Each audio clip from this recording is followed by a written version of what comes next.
Hello and welcome along to another episode of this FM19 story, part of the Furniture with me, Daniel. It's season 14, episode 8, and today we play perhaps the most crucial game in our Premier League running, as we're at home to 8th place Watford, looking to wrap up a place in Europe for the first time next season. We've got to get in the top 7 to do that, and as we saw last season, that might not even be enough. But with Watford in 8th, if we can win today, we'd pretty much rule them out of the running. We'd go 10 points clear of them with 7 games to go, and that surely puts us in pole position, and hopefully they wouldn't be able to catch us from there. Liverpool are in 5th, and they've already won the Carabao Cup, so we know they're going to be in Europe next year, and we need them to finish in the top 7 too, as without that we need to be in the top 6. The FA Cup is still up for grabs. We know we were knocked out by Arsenal, so the one thing we're going to do before we get into today's game is just see who else is left in the competition. Arsenal are in there, as are Chelsea, and Watford who are in 8th. That's dangerous, so unless Arsenal or Chelsea win the FA Cup, 7th place isn't going to be enough in the league. So the easiest way to rectify that is us just to finish in the top 6, and we've got a little 5-point cushion to Everton. A win today would obviously help a bit more though. Julian's been the big difference this season. We have tried to extend his loan before, but unfortunately that won't be the case, and we can't afford his wages either.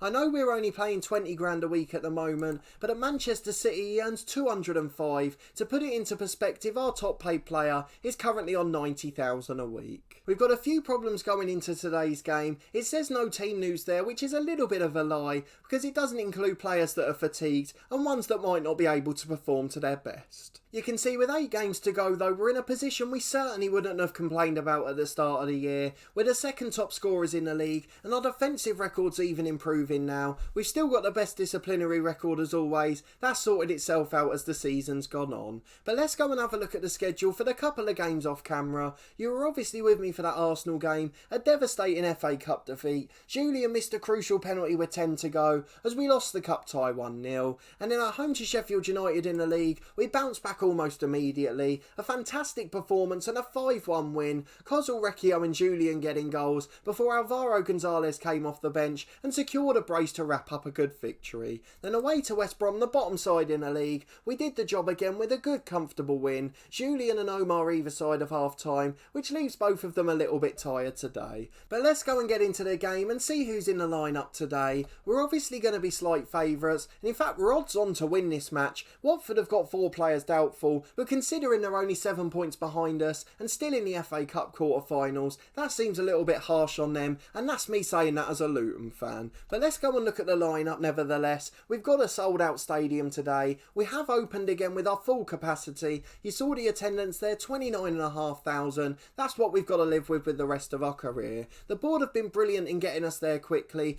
and without having to leave on more than one occasion. So really good work from our board, and now we've just got to do the job on the pitch. Getting to Europe with a couple of months to go gives us 4 or 5 seasons to chase trophies. But let's go through our starting 11. It's Badger in goal as always. He's still a little bit unhappy at the moment, but if we get into Europe he can't complain. Then Quirk and Lonergan Irwin are the fullbacks with Recchio and Everson in the middle. He's still performing brilliantly, Everson. 7.49 is his rating. We've got Baccanes in the holding role, Lapin and Omar in central midfield. Omar's listed as tired at the moment, 90% condition and high risk of injury, but I can't drop him for a game like this. We'll rest him before the international break if we have to. We've got Alvaro Gonzalez on the right. He's basically displaced Hearn and Air at the moment. Not got as good of an average rating over the season, but Air's not been great since his injury, and Alvaro Gonzalez is in top class form. Kozul's over on the left with Julian up front. Hopefully they'll be able to do the job today. Rutherford and Air are 2 good game changers on the bench, and the likes of Hayes can also contribute, so I'm quite confident with the options we've got to choose from.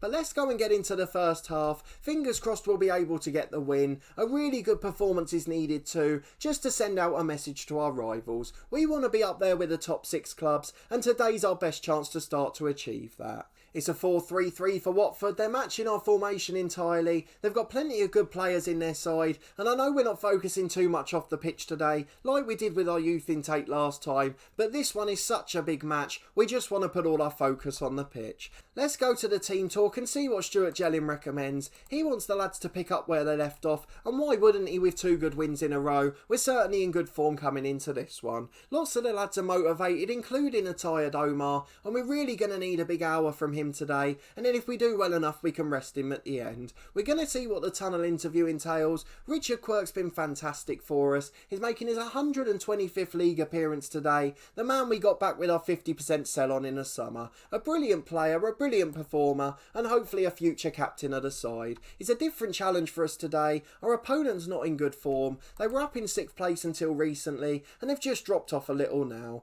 But there's nothing like coming out of bad form in a big game, and we've got to be wary of that one today. We're in good form, so we could get complacent, and despite the sellout, it looks like there's empty seats. I don't quite understand the reasoning for that, but let's get back on the pitch and focus. A long throw in from Quirk as we start off with a long highlight. Gonzalez back to lapping. His shot's blocked and it's fallen for Bacanes. He gets it wide to Recchio. Delivers and it's hacked away by Watford. Bacanes recycles it again. The first chance of the match goes to Torquay, but Lonergan Irwin's giving it away from a throw. He wins it back though, to be fair to him, and he finds Everson at centre half. Plays a 1-2 with Bacanes and goes long towards Julian. Falls down for Bacanes after the cleared header. Out to Gonzalez and now Quirk, overlapping as always and switches the play. He finds Kozzel, there's two in the middle. Gonzalez is one of them, he wins the header, but it's straight into the arms of the Watford keeper Mazza, and they survive after 5 minutes. It's still 0-0. It's a free kick for Lonergan Irwin. We're back at the good time. What a finish that was. I stopped halfway through my sentence. I'm sure some of those sounds in the middle weren't words, but what a free kick from the left back. He's not been the best performer at all times for this club, but he's certainly had a good season this year, and that free kick was absolutely tremendous. 20 minutes gone and we lead 1-0, and as it stands we go 10 points clear of 8th.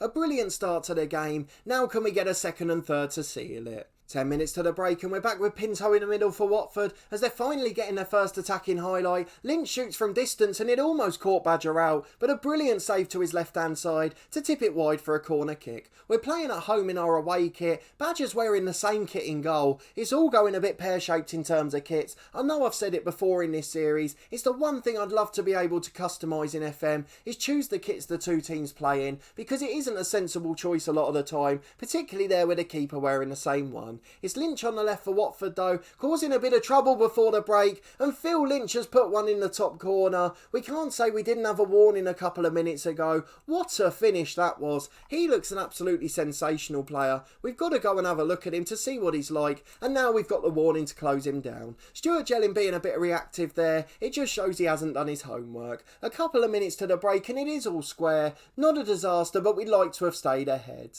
It's half time then, it's 1-1 courtesy of that wonder strike from Phil Lynch, and to be fair to Lonergan Irwin, his goal from the free kick wasn't bad either. Lynch is a really good striker, capped at England under 20 level and can play off either side as well. He looks a fairly good pro. A few bookings for Watford, so maybe we can hope for a red card, but we need to focus on ourselves for now, and I'm going to tell the lads I'm disappointed. I know that Stuart Jelling didn't recommend that, but I think it's the right one for now. So we don't always listen to him. I know some of you probably think we just click whatever he says each time, but this occasion we have ignored his advice. We do it from time to time. A couple of minutes gone in the second half and there's been no further action as it remains 1-1. Just over an hour gone, we've had another warning to close Phil Lynch down. I don't know if he's been showing some signs off camera, because we haven't seen anything in the second half yet. We are going to make a couple of changes now though. Alvaro Gonzalez will come off on the right, Hernan Air on for him. Gonzalez looks motivated now, but he had been nervous at different times, so we just want to make sure we've got fully confident players on, ones who believe they can get the job done. Omar's knackered and he's not playing well, so Hayes is going to have to come on for him, and it's like rolling the clock back a couple of years. Hayes and Lappin back together in central midfield. Hayes will go into the Mazzala role, with Lappin moving forward as the advanced playmaker. Let's get back into the game. We've got one more trick up our sleeves, and I think it's going to be Lee Rutherford before too long. Richard Quirk with a long ball at right back though. He's put Julian in one-on-one. A straight ball over the top gets the whole Watford defence out of shape, but Julian puts it wide. It was a terrible miss, and the highlights suggested missed an absolute sitter, and it certainly looked like it from the shot we got. It's Quirk on the right hand side again though, delivers to Kozzel, he heads it wide, a really poor finish, and he's not had a good game, and he's struggling for fitness now as well. Rutherford comes on, he'll go up front, Julian moves over to the left hand side. We'll put him on as an attacking winger, just to try and get him a bit further forward, but I think going towards the end of the game, he's going to struggle with nerves as well. Let's get back into it with the last roll of the dice done, and hopefully it'll be a good one and enable us to nick a victory. It's a long goal kick from Mazza, the Watford keeper, all the way to Lonergan Lonergan-Irwin the goal scorer, who brings it down for Julian on the left. Lonergan-Irwin over the top for Rutherford. Can he have more success than his co-partner up front? He can't, as it's deflected behind for a corner. Two strikers missing easy finishes. That one was a little bit more difficult, but I'm still not pleased we haven't got it on target. Worrell gets away from the set piece, and now Watford have got about a 5-on-3 here. We've not got back very quickly at all, as Hermans finds Feeney on the left. It's a good block to stop the cross, and Worrell's cross is blocked as well. Hazel bringing away on the right hand side, and now we've got a 3-on-2. Rutherford over on the left, finds Julian. It's a good curling effort, but it's just wide of the post and it was a little bit greedy. It remains 1-1, but the game's coming to life. It's end to end for the last few moments. Possession's even, the shots aren't far off, and Rutherford finds Hare on the right again. He gets it into Lappin. Brilliant effort from the edge. A lovely curling strike to the far corner. Mazza tips it behind. It's brilliant goalkeeping again. Hernan in, and Millington heads it up. Doesn't really go away though, as Recchio keeps it. He holds it up on the left hand side, and unfortunately he's lost possession in the end. 10 minutes to go, it remains 1-1, but what a fantastic game of football it's been. We're going to demand more from the lads, as we've got just over 5 minutes and they're all motivated and focused. Hopefully they'll respond well. On the pitch though, it's Watford coming forward. Thomas delivers but Recchio heads away, and James Hayde flicks it long downfield, but it goes straight to Watford on halfway. Millington gets it wide to Ozan. The fullback for Watford cuts inside, but his shot's wayward. He saw his name in lights and it's gone well wide of the far post. They've got another throw in on the right here with Thomas though. A bit of a concerning sign or two towards the end. That was an awful tackle there. Thankfully we didn't make contact, or that could have been a red card for Julian. Out to Ozan on the left hand side though. Hernan heads away. Millington on the half volley from the edge. Brilliant effort, just whistles over the bar. 30 seconds plus stoppage time to go. This game's come to life and they're two very good sides, but it looks like it is going to be a draw in the end. We've got a long throw though, just into stoppage time, and Lynch is going to get it away easily. We're really under pressure here on the counter attack, and there's a spare man in the middle if they can find him. Hermans tries to cross it. It's a brilliant block. Number 20, Gabriel Recchio. You take a bow, you've saved the game there. Hermans delivers and it's headed away by Everson, and we can finally breathe a sigh of relief. I'd take a point from this one. It's lapping over to the right hand side for Hare. Lots of points in that sentence. Hernan loses out though, and Feeney gets it back to Ozan. Just a second or two left, the final whistle goes, and we are held to a draw at home. A brilliant start in the first half an hour. A fantastic goal by Lonergan-Irwin, but we were really rocked by that Lynch wonder strike, and unfortunately it nearly cost us the game. In the end we're pleased just to get a point, but the lads have done decently overall. Stuart Jelling wants us to tell them it's not good enough, and most of them are fired up by that. They really are demanding a lot from themselves, and now we've got a 2.5 week gap to regroup. It doesn't get any easier though, as our next game's a trip to Old Trafford. They're up in second place after overhauling Chelsea, and they're right up there challenging with Arsenal, although the Londoners are certainly going to win the league. We've got that 1 point cushion to Tottenham and still 6 points back to Everton, but they've obviously got a game in hand now, which could make things a bit tricky. So we need an Arsenal v Chelsea FA Cup final and us to finish in the top 7. That's what we're going to be hoping for, and fingers crossed when we come back for the last game of the season, that'll be the case in all competitions. Let's see what the media have said about the game. Honours even, and it was a pretty even match in the end. A really good end-to-end game in the last half an hour, and either side could have nicked it on the break. If anything, Watford looked the more likely, so we're delighted to get a point out of it. We're going to praise Lonergan-Irwin for his defensive work. He was pretty good at the back as well as his brilliant free kick, and he got us the point with that wonderful goal, so plenty of praise goes to him. We'll deal with the press conference off camera. Plenty of likely talking points there, one of them obviously being Phil Lynch. He scored a wonderful goal in that game. And the England manager was in attendance to watch a few Watford players, but Richard Quirk's on the list too. I'd be delighted if we could produce our first England international. That's what we wanted 14 years in, to have players playing for the national side. So I just want to talk you through our plan for the rest of the season, as well as having a quick look at how we stand at the club. In terms of dynamics, everything's okay. The dressing room atmosphere is just average though. It is something that's cost us in a few of these games, as we're losing a bit of mentality when we let in a goal. You saw how much we were rocked by that equaliser.